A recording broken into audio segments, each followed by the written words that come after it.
Guys, what's up? How are you? How we doing? Questions? Like the flannel? Thank you. Tis the season. James, we followed, or we asked you on Monday, you said a follow-up today on Cam and Dom separately. Are you able to give us any update there? Yeah, I apologize. You'll get a bonus question because I'm not prepared or ready to answer that question right now. Okay. So you get another one. I get another one. QB3, can you kind of talk us through the situation there? Because we've seen Jackson listed as out in availability but active during pregame warm-ups. I know you've done that in the past, but how close is he to being available, and what has Ethan Grunkemeyer accomplished in that role this year? Yeah, so Jackson is able to do only what you have seen so far. Like, he's been cleared to throw pat and go in pregame. So that's just kind of where he's at. Grunk has done some really nice things. Obviously, he's been able to get a ton of reps, kind of like what Jackson was able to get last year, and has done a really nice job with it. He throws the ball extremely well. He's mobile. He's really learning this stuff, and I think both Drew and Bo have done a great job kind of taking him under their wing and teaching him what it takes to be successful at this level. There was some conversations about getting him in the game, but there's also the aspect, we want to make sure Bo's getting as many reps as possible, just in terms of his availability as well. So, just these conversations are kind of ongoing, but we're very, very happy with Grunk, and we can't wait to get Jackson back. James, did you pay much attention to the '94 team back in the day when you were at East Stroudsburg, and knowing what's going on this weekend, what does it kind of mean to you and the program to be honoring those guys? Yeah, obviously being from the state and in the state at the time, I was aware. But I've gotten to know a lot of those guys really well. They're class acts. From my time with the Packers, whether it's been guys coming back up on campus, and some of these guys have been back more than others, so it'll create an opportunity to get to know some more of those guys. But talk about a special team, not only in terms of their record, but also the number of guys that got drafted in the first round, guys that got drafted in the sixth round and played 13 years in the NFL, guys that played 17 years in the NFL. I mean, it's an impressive group and list of collective team production as well as individual production at the college level as well as in the NFL. It's an impressive list, and those guys have been awesome. They've been pretty active, so it's great having them back, and they deserve obviously to be honored, and I look forward to getting to know maybe a few more of them that maybe haven't been back recently. What will you tell your guys anything about that group, or will you try to have a presentation on, hey, this is what the '94 group meant, or will there be anything? We hadn't planned on doing it, but I think it's a good point. But if I do that, I'll probably do it on Sunday. Mm-hmm. I want them locked and loaded on Illinois. But I think that's probably a good point, Audrey. I'll jot that down in my notes. That may be something good to cover on Sunday, what that team was able to accomplish and what they did. Coach, you talked a lot about Illinois' defense on Monday. Last year, they limited Drew a fair bit. How much value do you find in studying last year's tape on how they defended him in that game?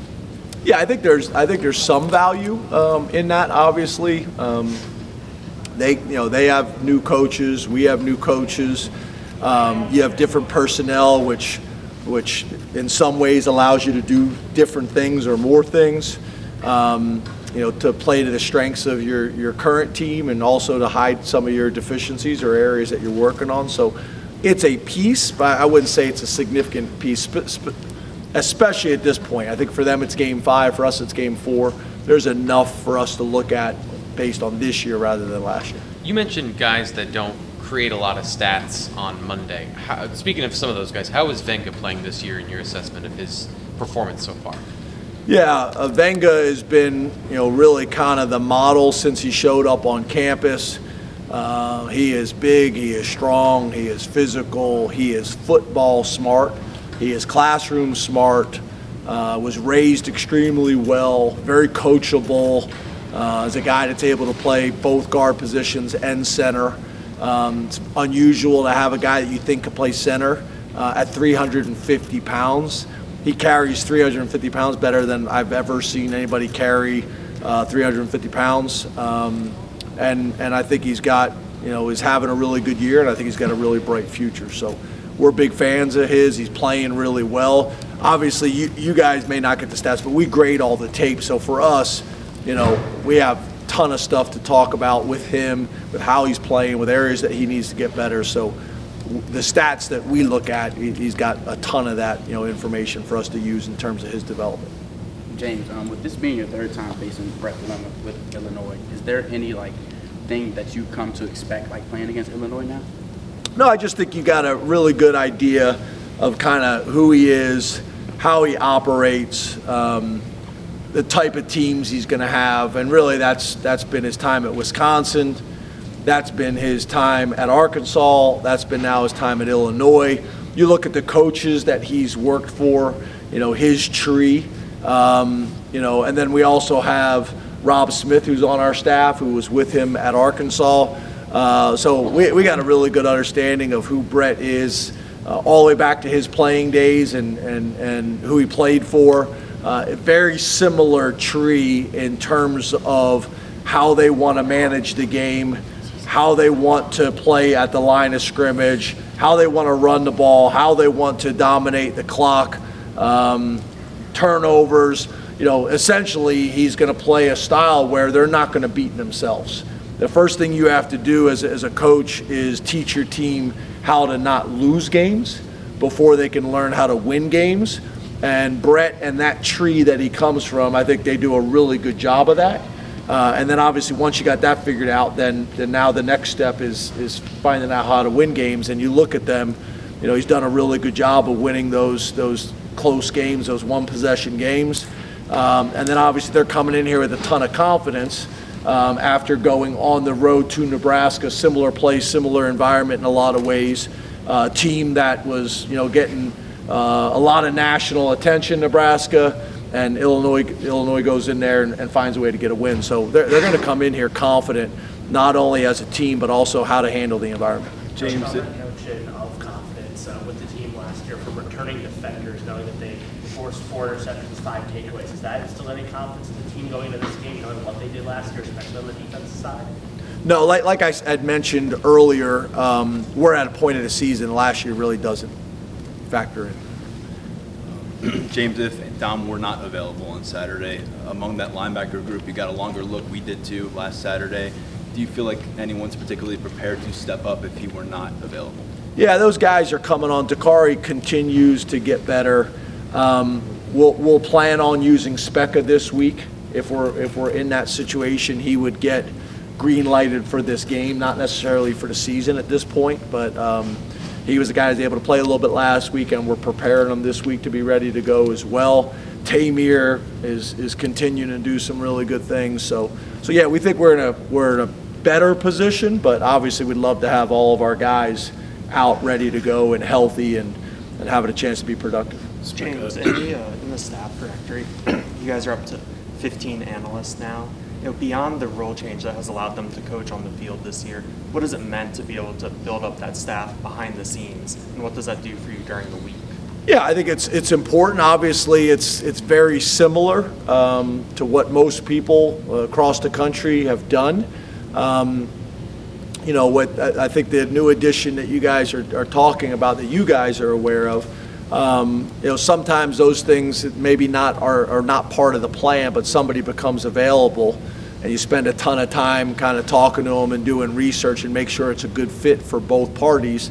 And if it is, then we got a chance to bring somebody that's going to bring value, even if it's for 1 more touchdown or 2 more first downs, it's worth it. Or stopping 1 more touchdown or stopping 2 first downs. So, a lot of reason for that. But the value obviously is some of the stuff that you're able to do in terms of working ahead. That increases our ability to get a ton of work done on Sunday and Monday and be more efficient and be more valuable on those 2 days. So that's one of the big reasons. And then I also think there's the value of bringing somebody from the outside in that's got a fresh set of eyes. Sometimes you're too close to it, so having somebody to come in from the outside and they can see something and identify an area that you need to get cleaned up, there's value in that too. James, 2 more guys to follow up on Specca Saturday in the extended look. He ended up leading you guys in tackles. What did you see from him then? And then since he got here, what's he done to be in that position where you're comfortable letting him go if needed this weekend? Yeah, he's just a smart guy, very, very smart guy, very productive guy. Played at a great high school in terms of Pittsburgh Central Catholic. Those guys have come in here prepared and ready to play. I think the academics at that school helps prepare them, even from a football perspective, the type of program they run. So he's just come in here and been a very, very mature, very about his business guy. He's got really good athleticism, tested really well when he showed up on campus. Him and Peter, we were really, really excited about, and continue to be. And then we can't get enough Pittsburgh Central Catholic guys. Looking right into the camera. We can't get enough Pittsburgh Central Catholic guys. So, that's a school that we're going to continue to go back to year in and year out. And it's important for us to keep the best players in Pennsylvania home, especially from the best programs. James, you talked about Thanks for that question. I appreciate it. James, you talked about some of the struggles with helmet communication on defense after Bowling Green. Considering how loud it should be this weekend, how comfortable are you on that passage? Yeah, that's why yesterday and today we had the defense in here with the crowd noise going. And obviously we have cleaned some things up as well, and just kind of how we're operating and how dependent we are on the headset communication and how much we're not, using the headset communication, kind of working through some of the kinks. But I thought last week, was excellent. But there's still the fact that you're dealing with the noise on defense. Not only is it challenging for their offense, it also, if you're not prepared for it, it creates some issues for you too. Thank you, Coach. Awesome. Thanks, guys.